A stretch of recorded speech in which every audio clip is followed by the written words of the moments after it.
క్రీస్తునందు ప్రియమైన సహోదరి సహోదరులకు యేసుక్రీస్తు నామములో శుభములు. దేవుని యొక్క మహిమ మీ మీద ప్రకాశించునుగాక. ఈరోజు దేవుడు మనకిచ్చిన మాట యోహాను సువార్త 5వ అధ్యాయము 18వ వచనము. ఆయన విశ్రాంతి దినాచారం వీరుడు మాత్రమే గాక దేవుడు తన సొంత తండ్రి అని చెప్పి తన్ను దేవునితో సమానంగా చేసుకొనెను గనుక ఇందు నిమిత్తమును యూదులు ఆయన చంపవాలనని మరి ఎక్కువగా ప్రయత్నం చేసిరి. ఈ మాటలు మనం యోహాను సువార్తలో చూస్తున్నాము. ఇక్కడ మనం చూస్తే యేసయ్యను చంపడానికి వాళ్ళు ఎందుకు ప్రయత్నిస్తున్నారు, యూదులు యేసయ్యను చంపడానికి గల కారణాలు ఏంటి అనేవి ఇక్కడ మనకి యోహాను భక్తుడు తెలియజేస్తున్నారు. ఆయన విశ్రాంతి దినాచారములు మీరుట మాత్రమే గాక, అంటే విశ్రాంతి దినాన్ని యేసుప్రభువారు అనుసరించేవారు కదనమాట. విశ్రాంతి దినానికి నేనే దేవుడిని కనుక విశ్రాంతి దినం కాదు నన్ను చూడండి అని చెప్పేవాడు అనమాట.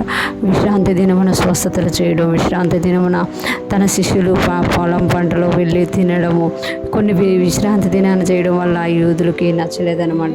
ఇంకొకటి చూస్తున్నాం కదా, దేవుడు తన సొంత తండ్రి అని చెప్పి, అంటే యేసయ్య చెప్పింది నిజమే, దేవుడు తన సొంత తండ్రి. కానీ యూదులందరూ ఎలా చూసేవారు అని అంటే శరీరీతిగా యోసేపే తండ్రి కదా, యోసేపునే తండ్రిగా చూసేవారు అనమాట. అందుకు దేవుడు తన సొంత తండ్రి అంటే యూదుల ప్రకారము దేవుడిని దేవుడుగా గౌరవించాలి, ప్రభువుగా గౌరవించాలి, లేకపోతే చచ్చిపోతాము అని అర్థం అనమాట.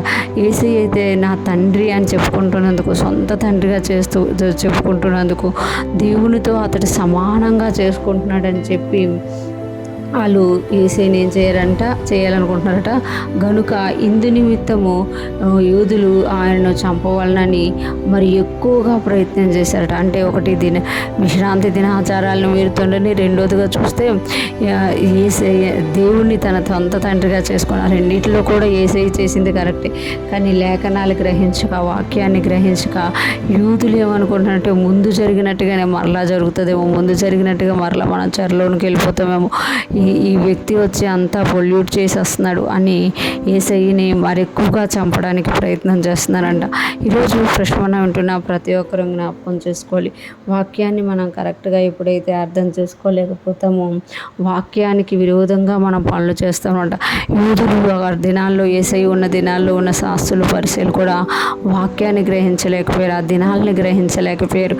కనుక జీవనాధారమైన యేసయ్యని ఏం చేయాలనుకుంటున్నారు, జీవం లేకుండా చంపేయాలి అనుకుంటున్నారు. కానీ యేసయ్య అంటారు కదా, నాకు ప్రాణం పెట్టడానికి, నా ప్రాణం పెట్టడానికి, దాన్ని మరలా తీసుకోవడానికి నాకు అధికారం ఉంది అని తెలియజేస్తామట.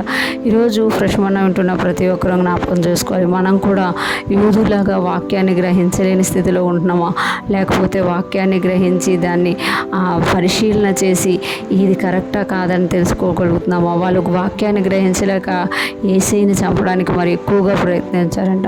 మనము వాక్యాన్ని గ్రహిస్తే యేసయ్యని చంపేవారంగా కాక ఆయన హత్తుకొని దేవుణ్ణి మహిమపరిచే వారంగా ఉంటాము. ఈరోజు ప్రశ్న వింటున్న ప్రతి ఒక్కరం కూడా దేవుణ్ణి మహిమపరిచే వారంగా, వాక్యాన్ని విని దాన్ని గ్రహించి దాని ప్రకారం జీవించేవారుగా, ఒకవేళ ఎక్కడైనా మనకు డౌట్స్ ఉంటే, అనుమానాలు ఉంటే యేసయ్య దగ్గరికి వెళ్ళి మనం అడిగినప్పుడు పరిశుద్ధాత్ముడు వాటిని క్లియర్ చేసేవారుగా ఉన్నారు. అటు విధంగా మనం ఆత్మీయంగా ముందుకెళ్తూ ఆత్మలో వర్ధిల్లుతూ దేవునికి భయంకరంగా జీవించుదుము గాక. ఆమేన్.